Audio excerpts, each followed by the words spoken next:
Welcome back to the Library Choice YouTube channel. In today's class, we are going to learn how to make this button down A-line skirt. It's a very simple tutorial. I did it using freehand method, no slash and spread method.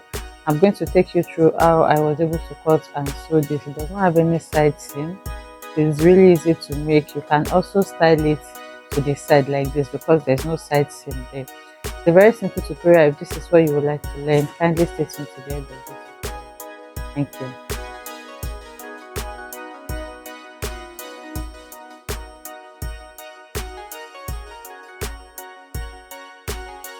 This I'm going to be using this purple crepe.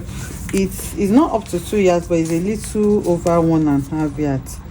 So I think I have 1 yard and almost 2 yards, 1 yard and 30 inches.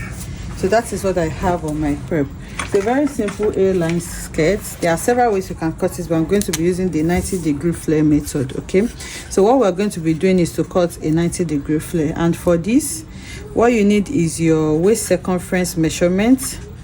For me, that's 36, and then you need your skirt length. That's all you need for this. I think I'm going to be working with 35 inches for my length. Okay, so this skirt is going to have button and button placket in front. So for that, I'm going to add extra 4 inches.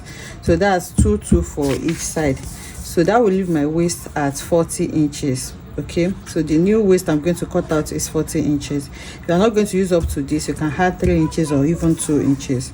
So to get the radius of this flare, for a 90-degree flare, to get your radius, all you need is your circumference. That's where you want to place it. In this case is our waist, which is 40 inches.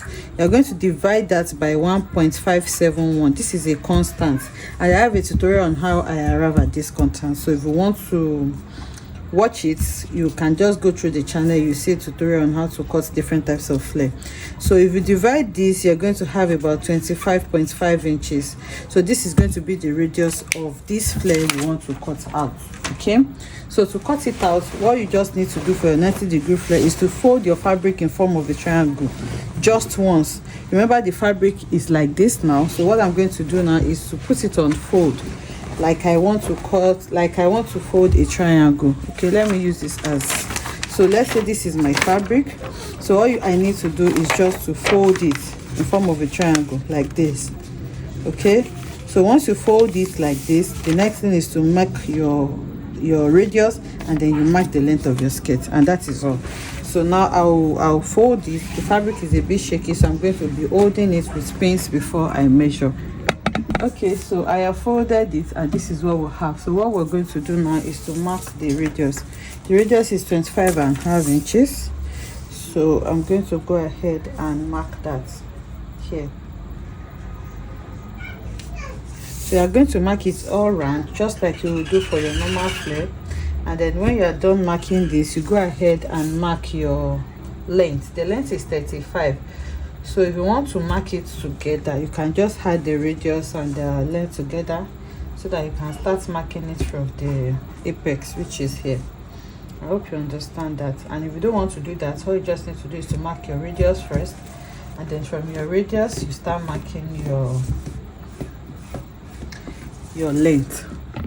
So I have connected it together, so from here I can mark my length. But remember, this is just like 2. So after folding like this, you may want to make sure that your waist, the waist that you have marked, the waist that you have chalked, is the same as your actual waist measurement. Remember, the waist we are working with now is 40 inches.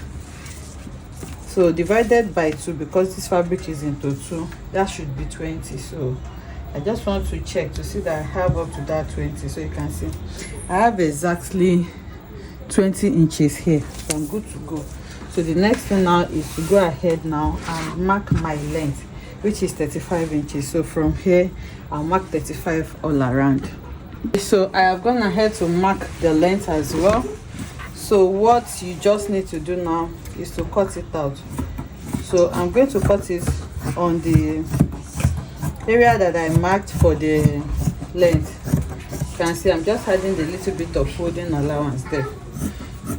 So what you need to do now is to create, once you are done cutting it, you just need to create your button allowance. I've cut the hem, so I'm cutting the waist. That's the radius now. So once I'm done cutting the opened part, that's going to be your center front. There is no side joining here. It does not have a side seam. The only opened part is going to be the center front, where you're going to put your zipper, your buttons, sorry. So now remember, we added 2 inches on each side for the button placket. So what you need to do is just to go ahead and fold in your button placket. But because of the buttonhole that I will be making, I want to iron hairstay to it. So I'm going to iron my hairstay. Then after that, I'm going to fold it once, and then I'll fold it again. Then you can now go ahead to sew it, or you use your hemming gum to close it up. Whichever one you wish to work with is okay. So I'm going to go ahead and do that. But you can see the A-line effect that we already have on the skirt. So I'll do that now and bring it back to show us what we have. So you can see I have gone ahead to iron it. You can see there's hairstay on it, and then I folded it one time, then folded again. So like I said, you can go ahead to use your hemming gum to glue them together, or you sew. I'm going to be sewing mine. So once you do that, the last thing to do now is to create a band, and then you fix your skirt in between the band to finish off the waist. So after creating the button placket, you are going to use the band. So the band should be the measurement, the width should be how wide you want it to be, and the length will be your skirt, your skirt waist measurement. So you're going to put the band in between like this, and then you hem it on the lower part. Then you create buttonhole on one side and fix button to the other side. So it's very simple. I'll go ahead and do all of this now and bring it back to show you how.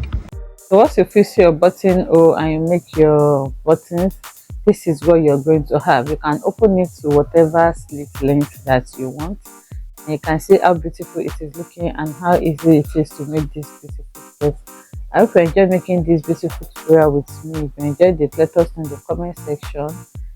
Like, comment and subscribe to our channel. You can also style it to the side like this. Remember, there is no side seam in this, so it can be styled anyhow you want. You can even turn the slit part to the back.